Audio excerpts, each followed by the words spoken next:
আসসালামু আলাইকুম everyone, welcome back to my channel. ভিডিওটি দেখেই বুঝতে পারছেন আজকে বরিশালস রান্নাঘর অ্যান্ড মোড়ের পক্ষ থেকে আপনাদের জন্য নিয়ে এসেছি ভাইরাল মৌচাক পিঠার রেসিপি।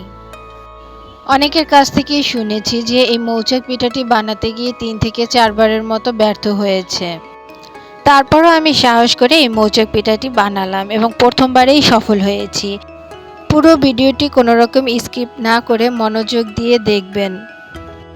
আমার ভিডিওটি পুরোপুরি ফলো করলে আপনারাও প্রথমবারেই সাকসেস হবেন ইনশাআল্লাহ। আমি আজকে একদম ঘরে থাকা উপকরণ দিয়ে আপনাদের এই রেসিপিটি দেখাবার চেষ্টা করব। চলুন তাহলে শুরু করা যাক। চুলায় একটি কড়াই বসিয়ে এর মধ্যে দিয়ে দিয়েছি 1 কাপ চিনি। প্রথমে এখানে আমি কোনোরূপ পানি ব্যবহার করিনি। চুলার হিট একদম লো করে রাখতে হবে, এতে করে আস্তে আস্তে চিনিটা গলে যাবে। হাই হিটে করলে পুড়ে যাবে এবং তিতা হয়ে যাবে। অনবরত চিনিগুলো নেড়ে দিতে হবে। ভিডিওটি দেখেই আপনারা বুঝতে পারছেন। কোনোরূপ স্কিপ না করে পুরো ভিডিওটি মনোযোগ দিয়ে দেখেন। আমি সবসময় চেষ্টা করি আপনাদের সহজভাবে রেসিপিগুলো উপস্থাপন করে দেখাতে। তাই আজকের এই মৌচাক পিঠাটিও দেখাবার চেষ্টা করেছি খুব সহজভাবে, কম খরচে এবং ঘরে থাকা উপকরণ দিয়ে, যা যে কেউই তৈরি করে ফেলতে পারবে খুব সহজেই।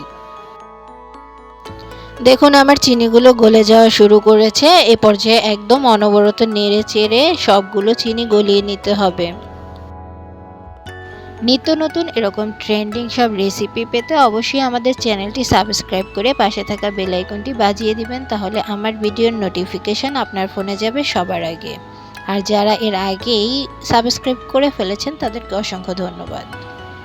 যারা ফেসবুক থেকে আমাদের ভিডিওগুলো দেখছেন অথচ ফেসবুক পেজে যুক্ত হন নাই, তারা অবশ্যই ফেসবুক পেজটিতে গিয়ে লাইক এবং ফলো দিয়ে ফেসবুকে যুক্ত হয়ে যাবেন। দেখুন চিনিটা সম্পূর্ণ গলে গেছে এবং সুন্দর একটা কালার আসা শুরু করেছে। ক্যারামেলটাকে বেশি গাঢ় করতে যাবেন না, এক্ষেত্রে এটা তেতো হয়ে যাবে। দেখুন আমি কোন পর্যায়ে এসে পানি দিয়ে দিচ্ছি। পর্যায়ে দিয়ে দিব 1 কাপ নর্মাল পানি। আপনারা চিনি যতটুকু দিবেন পানিও ঠিক ততটুকুই দিবেন। নেড়ে চেড়ে ক্যারামেলটাকে পানির সাথে মিলিয়ে নিব।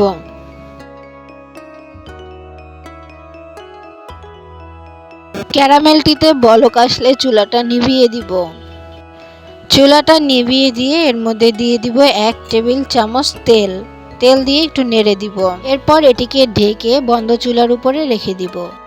এখন একটা বাটিতে নিয়ে নিব 2টি ডিম, 1/3 কাপ আইসিং সুগার এবং 1/4 কাপ গুঁড়ো দুধ। আমি ব্লেন্ডারে চিনি দিয়ে ব্লেন্ড করে আইসিং সুগার তৈরি করে নিয়েছি। উপকরণগুলো দেওয়া হয়ে গেলে ভালোভাবে মিশিয়ে নেব যাতে কোনো রূপ দলা পেকে না থাকে। আমি এখানে একটা হ্যান্ড মিক্সচার দিয়ে সবগুলো মিশিয়ে নিচ্ছি।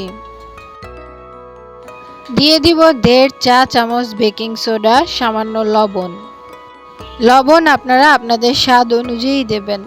লবণ এবং বেকিং সোডা দেওয়া হয়ে গেলে আবারও হ্যান্ড মিক্সচার দিয়ে মিক্সড করে নিব। এ পর্যায়ে দিয়ে দিব 1/3 কাপ কর্নফ্লাওয়ার। কর্নফ্লাওয়ার দিয়ে মিশিয়ে নিব।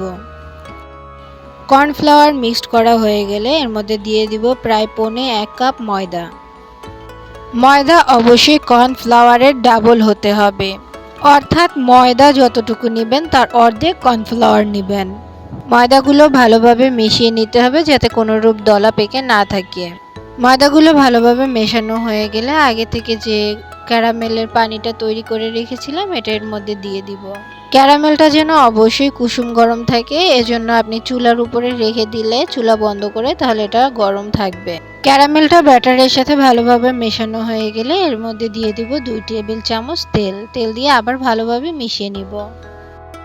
ভিডিওটি দেখে বুঝতে পাচ্ছেন এই ব্যাটারটা কতটা পাতলা হবে। এখন ব্যাটারটিকে একটা বাটিতে ঢেলে নিব। আপনারা চাইলে কেকের মোল্ডও ইউজ করতে পারেন। আমি একটা বাটিতে পেপার দিয়ে তেল ব্রাশ করে সেট করে রেখেছিলাম। আপনারা এখানে পেপারটা অবশ্যই বেকিং পেপার ইউজ করবেন। একটা ঢেলে এভাবেই চুলায় চলে যাব। বাটিটা অবশ্যই কোনোরূপ ঝাঁকানো যাবে না। চুলায় একটি তাওয়া বসিয়ে এর উপরে ননস্টিকের প্যান দিয়ে স্ট্যান্ড বসিয়ে একটু গরম করে নিয়েছি হাই হিটে। এখন এখানে বাটিটি সেট করে দিব। কোনোরূপ ঢাকনা দেওয়া যাবে না। এখন চুলার আঁচ মিডিয়াম করে দিব। আমি পরবর্তীতে এখান থেকে স্ট্যান্ড সরিয়ে ফেলেছিলাম, আপনারাও স্ট্যান্ড না দিয়েই করবেন। স্ট্যান্ড সরিয়ে ফেলার কিছুক্ষণ পরই এরকম আমার ব্যাটারটিতে বলক আসা শুরু করেছিল। বলক আসার প্রায় 1 ঘন্টা পরে আমার মৌচাক পিঠার এই অবস্থা। আমি কাঠি দিয়ে আপনাদেরকে দেখাচ্ছি, কাঠির সাথে কোনো কিছু লেগে আসে নাই। তার মানে আমার মৌচাক পিঠাটি রেডি হয়ে গেছে। আমি এটাকে নামিয়ে ঠান্ডা করে নিয়েছি এবং একটি ছুরি দিয়ে এটাকে আলাদা করে নিচ্ছি। এবার একটা প্লেট উল্টিয়ে দিয়ে এটাকে ঢেলে নিব। পেপারগুলোকে উঠিয়ে নিচ্ছি। দেখুন আমার মৌচাক পিঠাটি রেডি হয়ে গেছে। আপনাদেরকে কেটে দেখাচ্ছি এটা কতটা পারফেক্ট হয়েছে। এটি মূলত একটি ইন্দোনেশিয়ান রেসিপি। মৌচাকের মতো অসংখ্য ছিদ্র ছিদ্র থাকায় এটাকে মৌচাক পিঠা বলা হয়। দেখুন কতটা জালি জালি এবং সফট হয়েছে। এবারে এটাকে আড়াআড়িভাবে কেটে আপনাদেরকে দেখাচ্ছি আমি। দেখুন একদম মৌচাকের মতো ছিদ্র ছিদ্র হয়েছে। একটু জুম করে দেখাবার চেষ্টা করছি। এর ভিতর দিয়ে দেখেন ওই পাশের আলো এপাশ দিয়ে দেখা যাচ্ছে, কতটা ছিদ্র হয়েছে এটা। আশা করছি রেসিপিটি আপনারা খুব ভালোভাবে বুঝতে পেরেছেন। সবগুলো টিপস ভালোভাবে ফলো করলে অবশ্যই আপনারাও সফল হবেন। ভিডিওটি ভালো লেগে থাকলে অবশ্যই লাইক করবেন এবং আপনার গুরুত্বপূর্ণ মতামত জানাবেন আর বন্ধুদের দেখার সুবিধার্থে শেয়ার করে দিবেন। এতক্ষণ সাথে থাকার জন্য অসংখ্য ধন্যবাদ। আল্লাহ হাফেজ।